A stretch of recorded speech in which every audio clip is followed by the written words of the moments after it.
Adin Ross has never been a stranger to controversy, but this time, things escalated in a way even his fans didn't expect. I don't just come at black women. I come at Mexican women, I call white women. I call all women, I come at all dudes.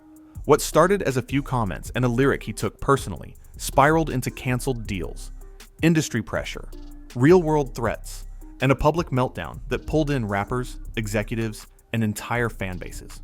And you guys can say it wasn't intended to you. It was. They have a whole PR team chat. They tell Complex and shit what to post. And the more Adin talked, the worse it seemed to get. Because this wasn't just streamer drama. This was a clash between internet clout and the music industry, between saying whatever you want online and dealing with the consequences offline. And the real question isn't whether Adin went too far. It's whether this beef was ever really about Doechii at all, or if she just became collateral damage in something much bigger. Before any of this blew up publicly, the tension had been quietly building for months.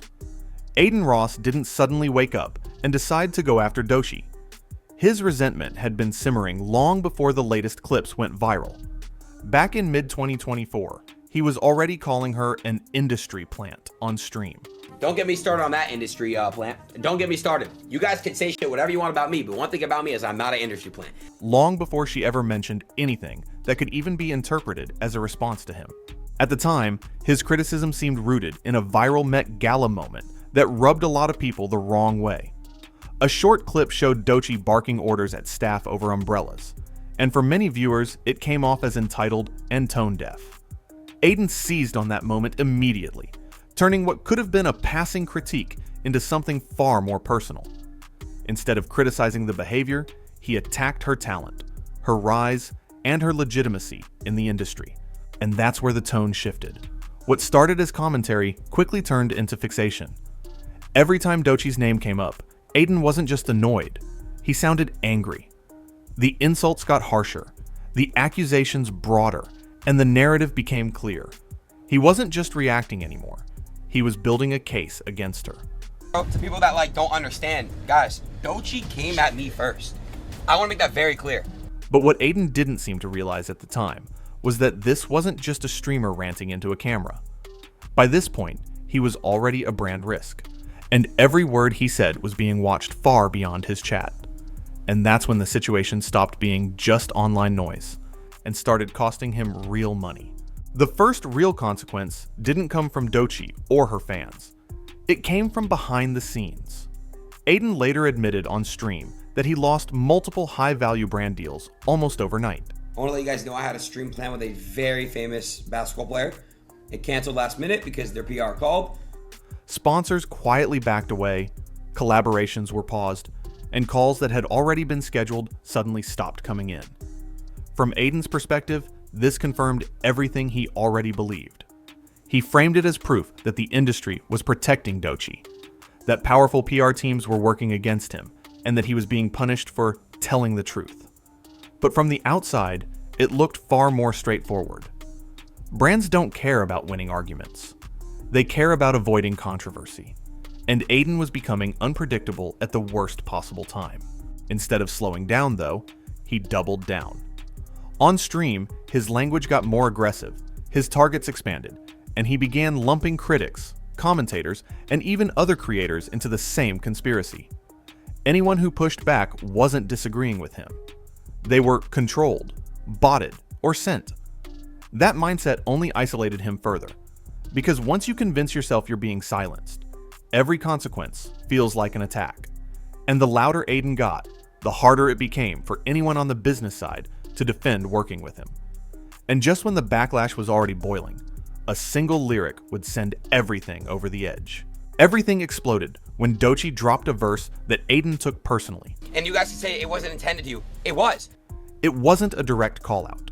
There was no name, no interview, no response video.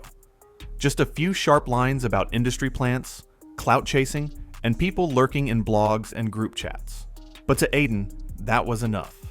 He immediately treated it like a declaration of war. On stream, he claimed the verse was a coordinated PR attack designed to humiliate him publicly. In his mind, it wasn't music. It was strategy.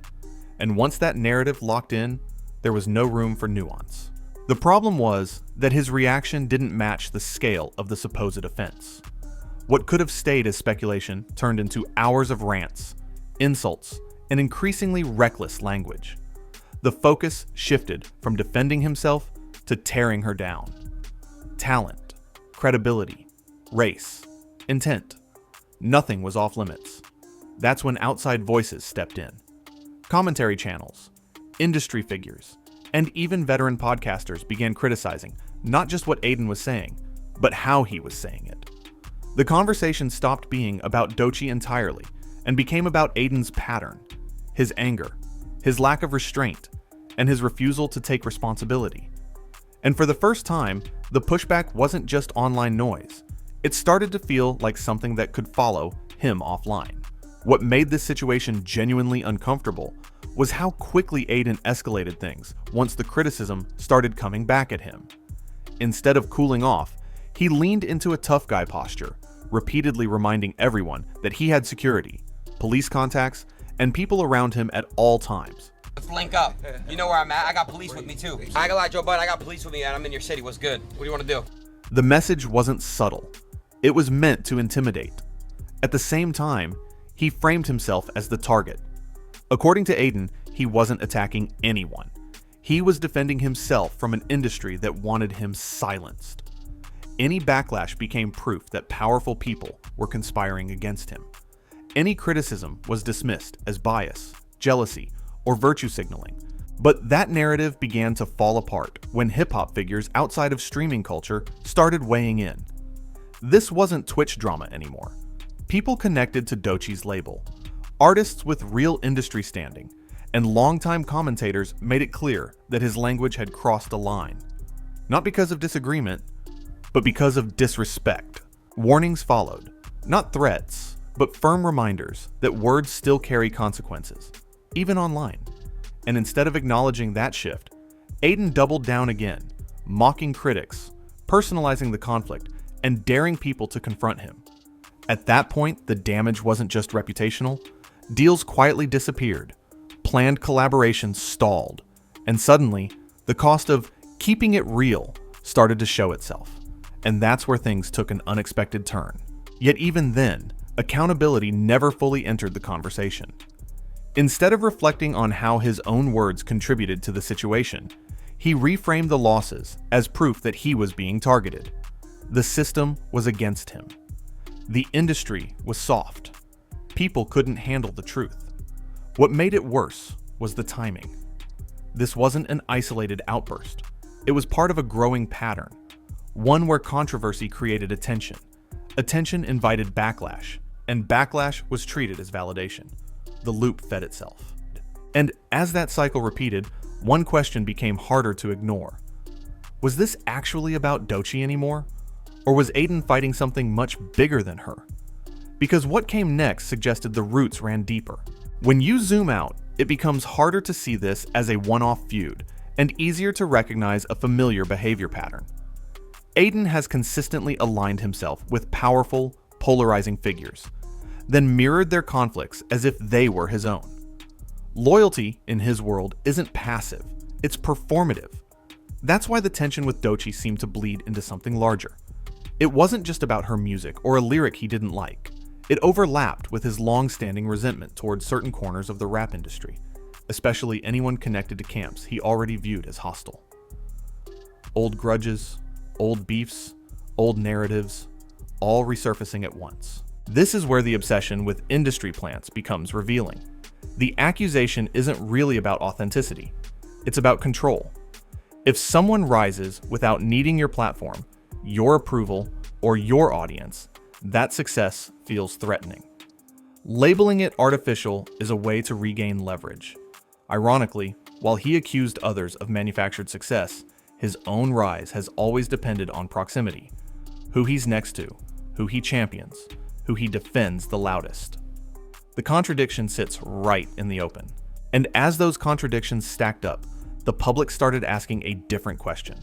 Not whether he was right or wrong, but why he seemed so angry in the first place.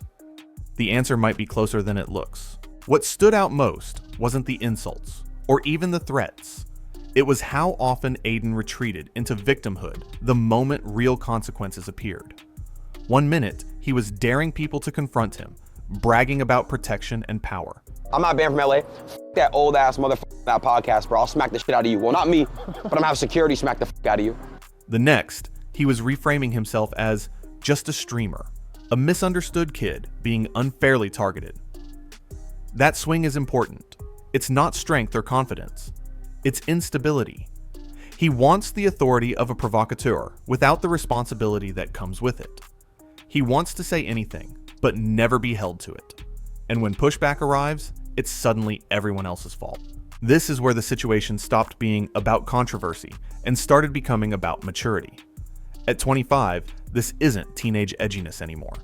It's a grown man choosing chaos, then acting shocked when doors quietly close behind him.